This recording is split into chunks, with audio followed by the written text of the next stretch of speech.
everybody, how's it going?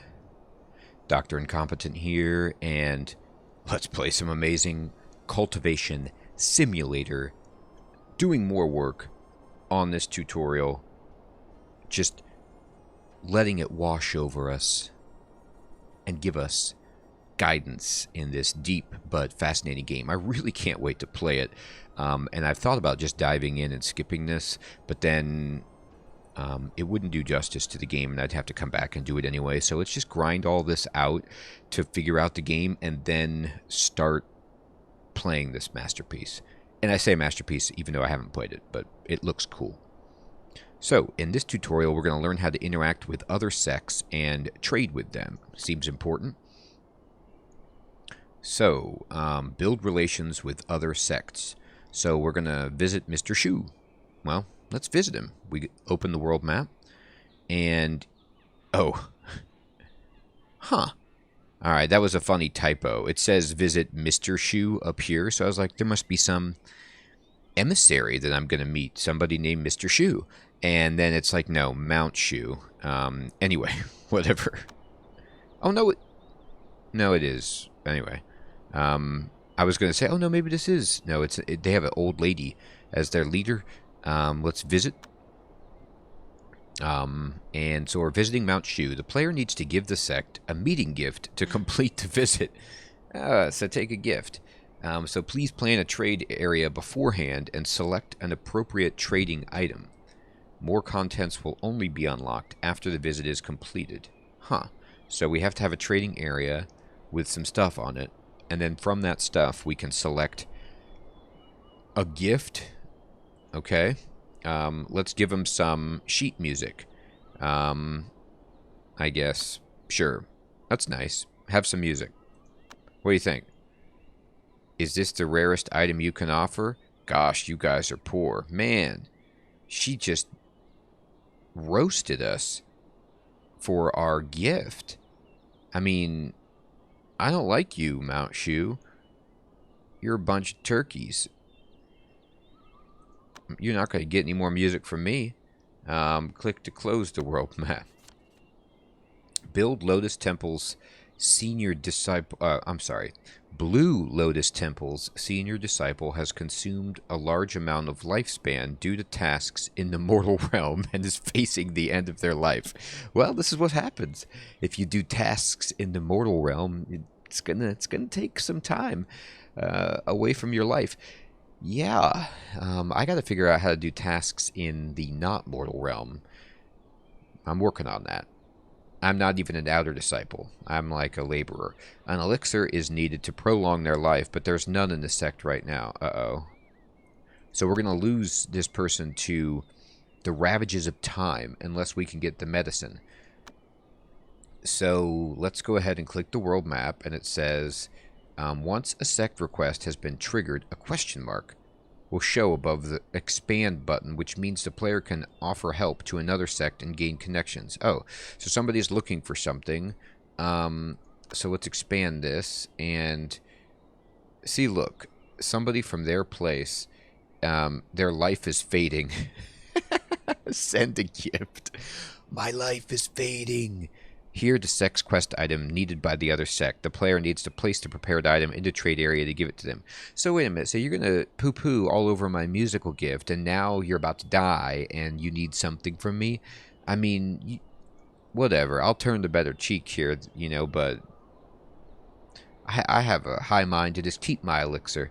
No, I won't do that. Let's help them.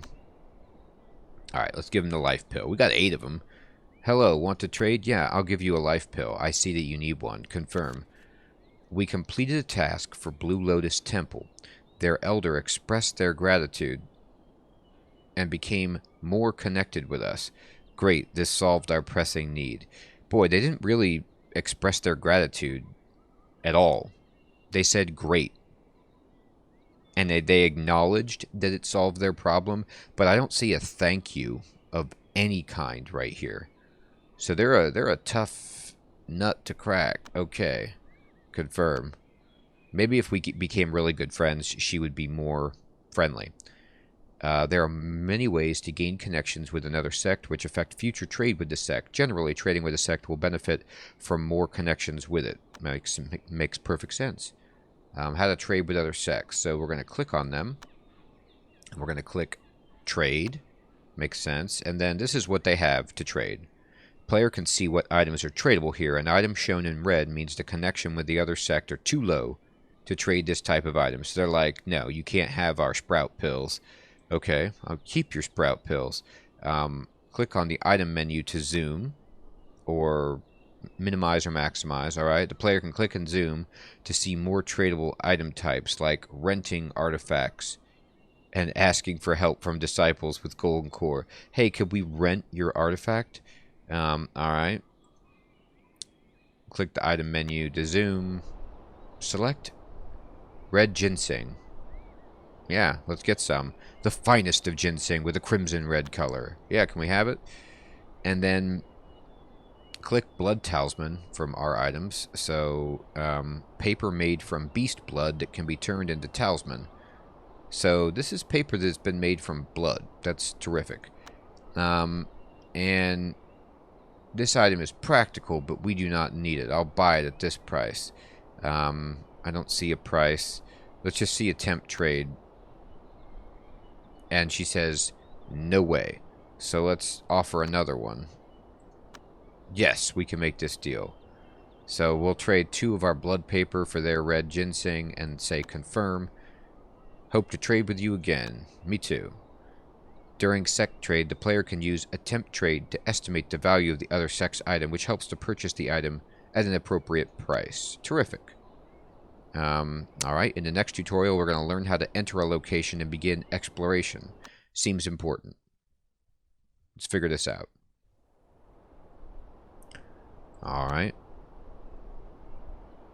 So, open the world map. We're going to learn how to check jurisdiction.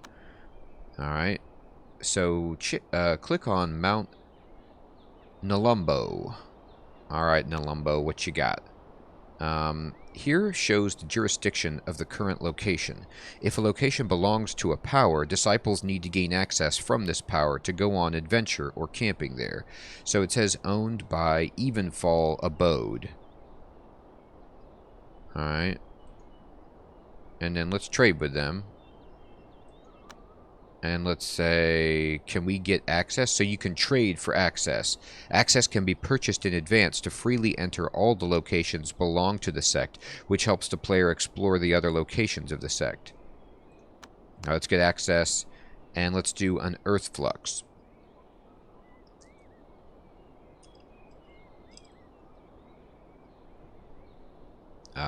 Let's give them an earth flux as a gift. It's a tier 8 item. This item is practical, but we do not need it. I'll buy it at this price. She's saying, like, I don't like it that much. But I'm clicking confirm, so I don't even have to click attempt trade. I guess I just know that that's going to work. And she's like, deal. The red area in the world map is where the player has no access to. You can purchase access to the areas that belong to this power. After being unlocked, the area will turn to the normal color, which means the player can enter and explore there. Okay? Check enter. Enter. Can enter if an inner disciple is at this location. Demigod can directly ascend upon this place. Alright. So if I have a demigod, I can... Or no, they're telling me that a demigod can just come into this place. Alright, enter it. And then we can send somebody to explore it. And we can send Jianglong. Alright. And go for it. Do you want to send disciples to enter Mount Shu? Yep. There they go. Oh, there's all kinds of stuff happening. Oh, here they are. Click and select a disciple. This player can use the V key to move and explore the map. Head to a designated location. Alright. So let's click E to accelerate, and then V, and we'll just select, like, way up here. Go over here. Oh my, look at them flying around. Wait for them to move. Click hide to begin the hiding mode. Hide presence to lower the chance of being discovered. Oh, so we're sneaking. When sneaking, if the eye-shaped icon on a disciple is red, they have a high chance of being spotted by others. If it is yellow, they have a low chance. If it is white, they will not be spotted. If there is no eye-shaped icon, it means nobody here is concerned about the disciple's movement. Alright? Use the V hotkey to begin exploring. Okay, and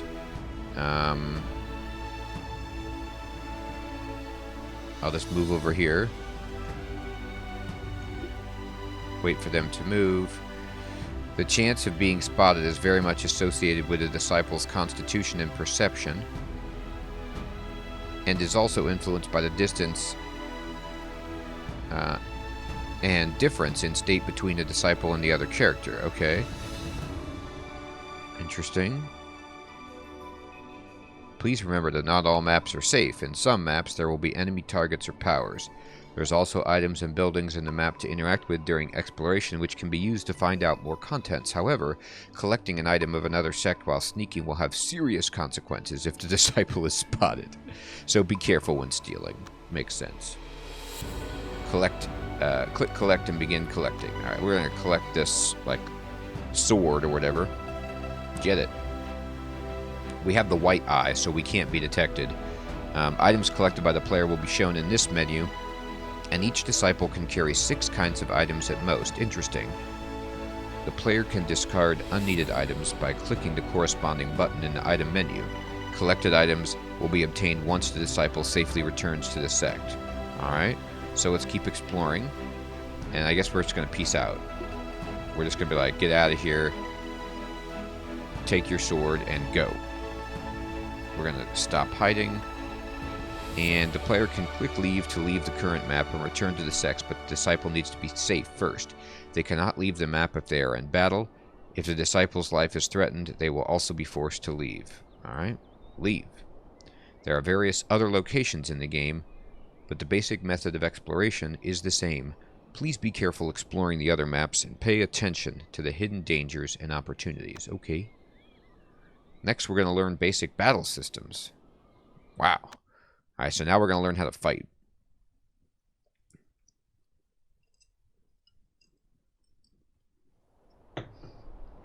Let's learn it. Alright. So, battle controls. Kill mode and non-kill mode. Alright, interesting.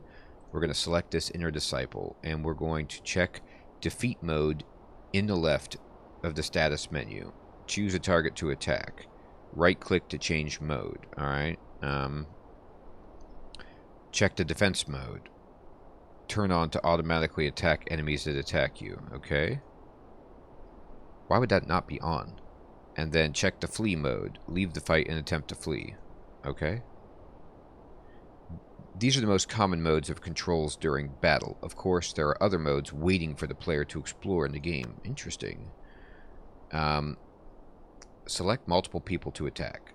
Hold down the left mouse button and drag to select everybody in the room. Use the apostrophe key to attack. And then we're going to attack this monster. Oh my god, that is a monster.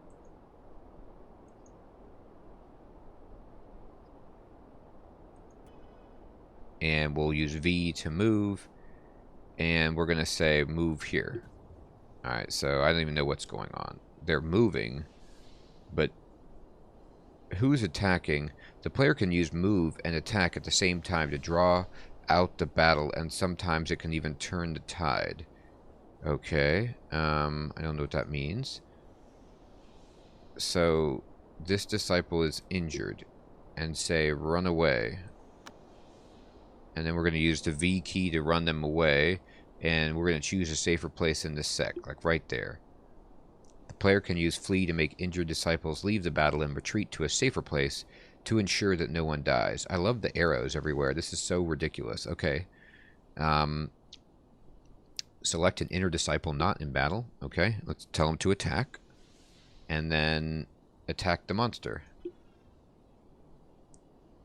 The player can replace the disciples in the team during battle to continue the fight. Of course, the player can arrange multiple teams to take turns to fight or receive supplies. Wow, interesting. Okay. In battle, the player can change controls in response to different situations to get an advantage over the enemy and prevent the sect from being destroyed. It seems key. In the next level, we're going to learn how to edit a formation and set members for the formation. Wow. There's formations. Okay.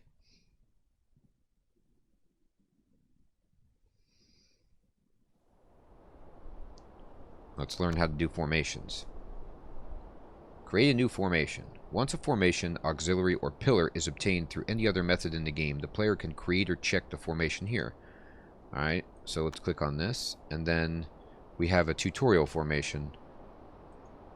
Alright, and we're going to click Create, and we're going to select an auxiliary circle. Okay, and we're going to say Hidden Blade of Positivity. Oh my goodness. Now we're getting in deep here. We're selecting the pillar Hidden Blade of Positivity. That's one of my favorite weapons. And we'll put it here. When editing a formation, the player needs to set up a pillar first, which can connect to the other auxiliaries. There can be only one pillar, okay? And then we're going to select an auxiliary circle. And we can select sword because it matches up. Basic artifact mastery +1. When editing a formation, the player can place auxiliaries that connect to a corresponding formation link. If a link is correctly connected, the linked area will be green. For instance, the current auxiliary sword has been properly activated. It says incomplete. If an edited formation has an auxiliary that is not correctly connected, it will be shown as incomplete, and an incomplete formation cannot be formed. Wow. So we can't even use it until we finish it, okay? Once an edited formation meets the requirements for truth of formations, it will obtain bonus effects. Different pillars have different truth of formations. Yeah, sure. Once the player has finished editing a formation, click Save to save the newly created formation. Click Return. Once a complete formation has been edited and saved, the player can appoint characters to this formation and be prepared to form it. Sure. Click Configuration Tutorial, click the Config button, and select the first one, Tutorial. Okay. The player can allocate an inner disciple to each pillar of the auxiliary. I see. So this is like, I can put a person on each one of these different pillars. Along the route from an auxiliary to the pillar, each time an element begets the next element, the auxiliary links will enjoy amplified special effects, vice versa. So they probably get the boosts of each of the auxiliary pillars or circles or whatever, is what I'm guessing. I don't know if the whole team, like if the whole squad gets every boost. I guess it says it depends on if the element begets the next element. Oh my goodness. Well, this is getting more complicated. Click Pillar. Select a disciple. So we'll select Taoshi. And their water. And we'll say Confirm. And then you can see water here on the screen. A formation has 9 different related stats. The player can check them through the formation assessments in the left. Okay, so here's all the stuff going on with all the different stats. We're going to save it. And we're going to close it on the top right. Once the formation is complete and members have been allocated, the player can form the formation to activate it. Select a disciple. Once only the disciple at the pillar is able to form the formation. When all the disciples at the other auxiliaries are healthy and in the same area, the formation can be formed following the configuration. So we're going to be like, dude, form up, everybody. And then before forming the formation, the player can check the details to confirm the actual bonus effects and stats after the formation is formed. Oh, cool. So we're going to get all of these bonuses here if we form it. Do it. Voltron. Boom. Here's all the formation skills of the current formation, each of which has different uses. Holy smokes. Here's the skills that we've gotten. Okay. And the player can use the controls to issue various orders to the formation. Wow. Check focus. Player can check focus to pay close attention to the operation of the formation, which helps to adjust the formation anytime in battle. The player can arrange and combine different features to form a more suitable and powerful formation, and even master an ancient formation. Different formations have different effects waiting for the player to explore, so this tutorial will not explain how to edit any other formations. Yeah, it's going to take me a lifetime to explore these things because they're really complicated. In this tutorial, learn the influence of mysterious caverns and how to use feng shui relics to suppress them. Oh boy. I didn't know about mysterious caverns at all. I didn't know they were even a consideration in life, and now I do. And now I need to know how to use feng shui here in the game and in my own life in case I encounter one. The increasingly frequent earthquakes of your sect have stopped recently, and at the same time, a mysterious cavern appeared in the ground. Ancient cultivators are starting to appear in this realm more often. Maybe you can ask them for information? Sure, I'll ask them. When a certain period of time has passed in the game, a special secret will happen where a mysterious cavern will appear at a random spot in the location of the player's sect, and a flood dragon will be sleeping inside it. Great! The player can use different methods to handle the situation, one of which is to use feng shui relics that make rooms very auspicious to suppress the cavern. Okay, so we just like make the flood dragon's area really nice, and then it goes away. There are many ways to handle this, but for late-stage players who are still not sure what to do, choose feng shui relics to suppress it. As the other methods require deeper understanding of the game, this tutorial will not go into the details. Wait a minute, late-stage players who are not sure what to do, and then you need to go deeper, so you have to be like deeper than a late-stage player to even do the deeper stuff. Wow. An identified feng shui relic will have a detailed description. The player needs to refer to the description and place it in the right spot to correctly activate the relic. Once it is activated, it will instantaneously make the room very auspicious, okay? The Spirit Crystal. Capable of adjusting feng shui. Sweet. Yep, select it. Place it on the display stand here. And we're going to just select the room by drawing a box here. Oh, clicking on the empty area, and then when placing feng shui relic, the player can observe the change in the room here. Okay. It's got crampedness. Let's wait for it to be placed. Somebody get that thing there. We've got a flood dragon. Can you guys... There somebody goes. They put it there. When the feng shui relic is in an environment that meets the description, it will be a match that makes the room very auspicious, which can suppress the mysterious cavern. Ooh, look. That spirit crystal just gave it 5 pluses, so this place is rockin'. Very auspicious. When the player successfully suppresses the mysterious cavern, the flood dragon in a slumber will also be effectively subdued, and the player can use this window of time to improve the disciple's ability in order to destroy it sooner. Interesting. In this next tutorial, learn how to inspect the basic info on ancient beasts and use it to engage in battle with these beasts. Holy smokes. So now we're going to talk about fighting ancient beasts, which is pretty serious, but we will do that in the next episode. Everyone, I want to thank you so much for watching this tutorial episode on Let's Play Amazing Cultivation Simulator here in 2021. We now understand, and I'm using the word understand very loosely. We've seen information about formations, about fighting, about caverns, about trading with other sects. And so this is all extremely fascinating, but I'm betting I'm not going to have any clue what happens when I encounter it in the actual game. I'll have an overview, a cursory understanding based on this stuff, but it'll just emerge as I play, and I'm glad to get this look at like what's possible in the game, and I think it's just going to be hilarious and provide all sorts of situations where my entire sect is wiped out, and we use the Dwarf Fortress motto, losing is fun, and just start again. Alright everybody, I hope you have an excellent evening or day. I will check you in the next tutorial when we engage this huge ancient beast. Take care.